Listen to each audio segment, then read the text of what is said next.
Sin embargo, no tengo guarda para a noche para comer algo dulce e não tenho quebrar bos parpa para borracia tampouco. Tem um caminho que anytime para passa e gosta de tremendo prato, não?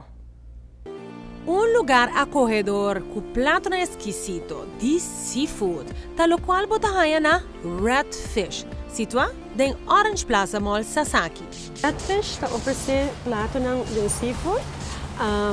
Aqui na mesa nós primeiro pescar com su fungi hasa, su batata hasa, su banana hasa e su sauce não.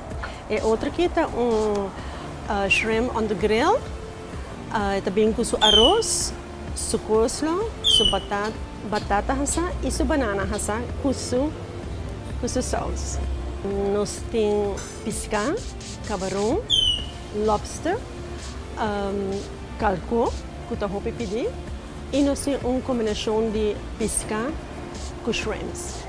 Red Fish também tem um famoso Catch of the Day, onde que bota um prato especial com tanta pesca fresco e dia ei. Catch of the Day, a hobby viaja nós temos jampau, tem viaja mahi-mahi, red fish também, red snapper, das gente, e também jampau gente.